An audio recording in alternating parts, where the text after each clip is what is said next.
everyone, my name is Virginia Duan, also known as Mandarin Mama. I host a podcast called the Noona Army Podcast where I discuss the particular aspects and challenges of being a middle-aged BTS fan. I am the entertainment editor for Mochi Magazine, as well as a freelance writer and the founder of BrAzn AZN, an intimate retreat for Asian Pacific Islander and Desi American creatives and influencers. Today I'll be reacting to IRENE and SEULGI's from Red Velvet's Monster, but the Musicbank version. I actually did do a reaction video to Monster, the original version, but I did upload it, but I never released it because right when I was uploading it, I was informed by several friends who are queer that there was a lot of queer baiting in that video, and I had struggled really long with it because several things. One is that when I watched the video, I was hoping it wasn't queer baiting. I didn't particularly personally find it queer baiting, but I'm not queer, so I don't know if I get to say. And so one of my friends is queer, and she brought, well, I guess she would identify as bisexual, but she brought up a good point and saying like she does not like watching those types of videos because it's like capitalizing on, you know, queerness, right? Like baiting, that's what queer baiting is, right? But whereas South Korea is still not very open, it's not very accepting of LGBTQIA plus folks, and you know, especially given that I think a few, even as far back as recently as like a few weeks ago, in Itaewon, when there was the gay club that some folks had, there was a super spreader that went there, and then people started outing queer folks in Korea, and that's not cool. So that was a big so I did want to take that into consideration. But other things I was also wanting to think about was also too, it could only be queer baiting from a Western view, right? Like, it is a very different culture. Did Korean people actually think it was queer baiting? And so I asked my Korean friends who are into K-pop, and they said the majority of Korean reactors just saw it as like a girl crush, girl power type of thing, and more of that. It was she said she watched a bunch of Western reactors and a bunch of Korean reactors, and people picked up on different things. And then she even saw a video of Korean reactors reacting to Western reactors, and uniformly almost that the Korean reactors were like, oh, they're talking about what they would like to do. They're like the song is about, what am I trying to say? The song was more like, oh, they're talking about what they would like to do to this person. They're not actually talking to each other. And that the monster is within themselves, and it's about that, like the conflict, internal conflict. And then Western reactors were like, yes, it's like, you know, oh, they're finally admitting their attraction to each other, and it's like sexy and it's sapphic. And I'm so sorry my children are noisy in the background. I do have 4 of them, and I'm too lazy to actually go out and tell them to shut up. So Koreans were actually surprised that so many people saw it as like a sexy thing between the two of them, between IRENE and SEULGI. So I have several thoughts on that. And so, you know, they can all exist at the same time, right? Like, it can be not on purpose queer baiting, but it can still read that way. And if people are offended by that, I feel like that is a valid thing to think about, especially when you're using, you know, the elements that people find sexy, but then you don't necessarily approve of it in a particular country.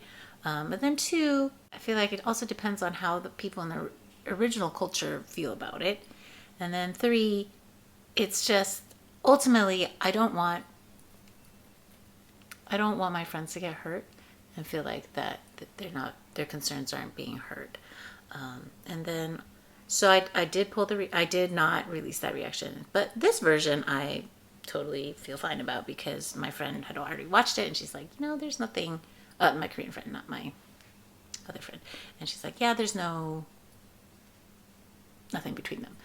So I'll watch that. I really did like the song. I thought the song was really good. I thought the dancing was sexy, and I thought it was really cool. And I really like when women own their sexuality. I personally just saw it as that women were owning their sexuality. And yeah, so my last comment is, I feel like recently I'm really not trying to virtue signal, okay? I really don't. It's very difficult sometimes to react to K-pop because I don't know Korean culture very well, not nearly as well as I would know American culture because I'm American, or you know, tangentially like Taiwanese or Chinese culture, because I would never be able to say like I understand Taiwanese and Chinese culture entirely because I didn't grow up there, but I am, you know, ethnically and culturally Chinese and Taiwanese. So it's difficult to say in those senses. So I would say that I view most things in a Western lens, but with also like keeping in mind my own background. And so I have checked with a lot of people, and that doesn't mean that just because I check with other people I've got the right beat on things. But ultimately, culture is problematic. No matter what culture, American culture is problematic.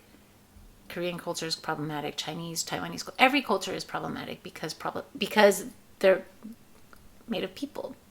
And the real problem is homophobia. The real problem is racism. The real problem are all those things. And so it is impossible to react. It is impossible almost to create things without being problematic.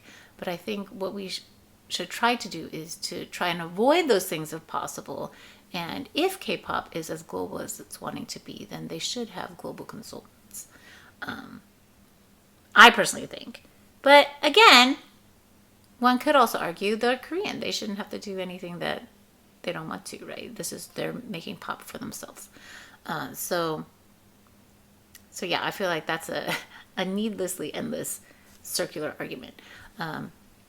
So that is all just to say why I have not posted a reaction video. And and people can say like I didn't have to explain all these things, but I feel like it's important because every one of us is a consumer of culture. Every one of us is a consumer of things, and we consume either thoughtfully or you know, like without thought, which is fine. I'm not saying you have to, but I try to consume things as thoughtfully as I can, because I find pop culture fascinating, and I love pop. And I love pop culture, and I love K-pop, and I love seeing Asians and Koreans, and you know, I like that type of sensibility. But that doesn't mean that everything that they do is right or okay. So I apologize for the long thing, and now I'm going to react to IRENE and SEULGI's Monster. I'm really excited. It's the 뮤직뱅크 version performance, and I'm really, really excited because I love SEULGI. All right, so here we go.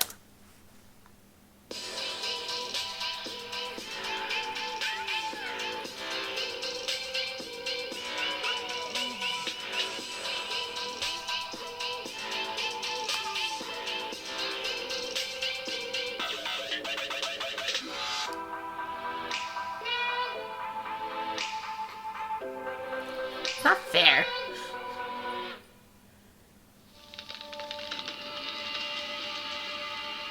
It's not fair that they're so attractive.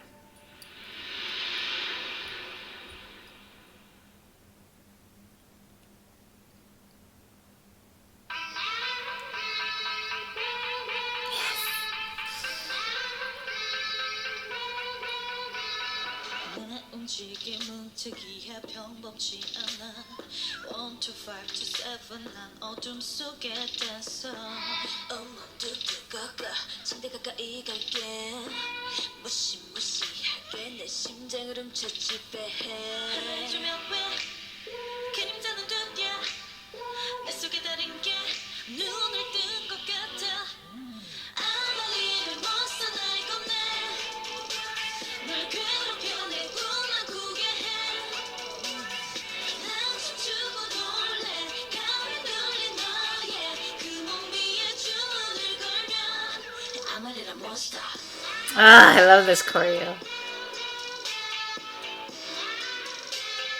I just wish they would show it to us from the back once.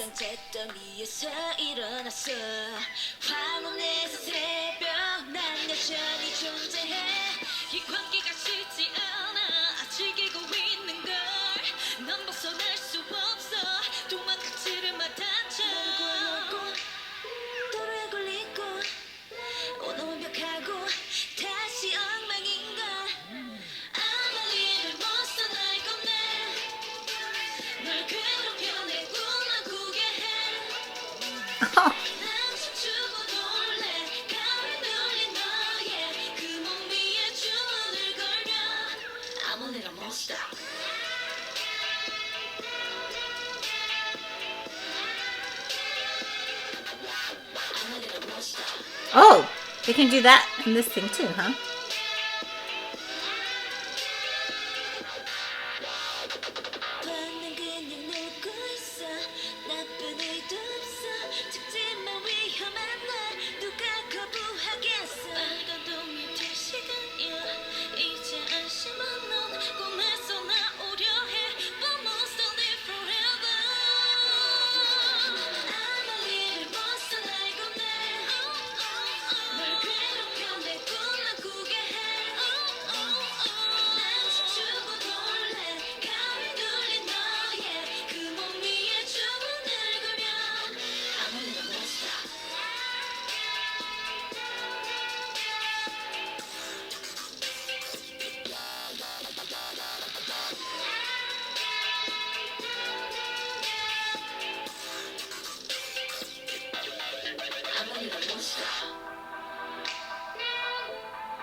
I can't believe she's 29. God, I hate youth.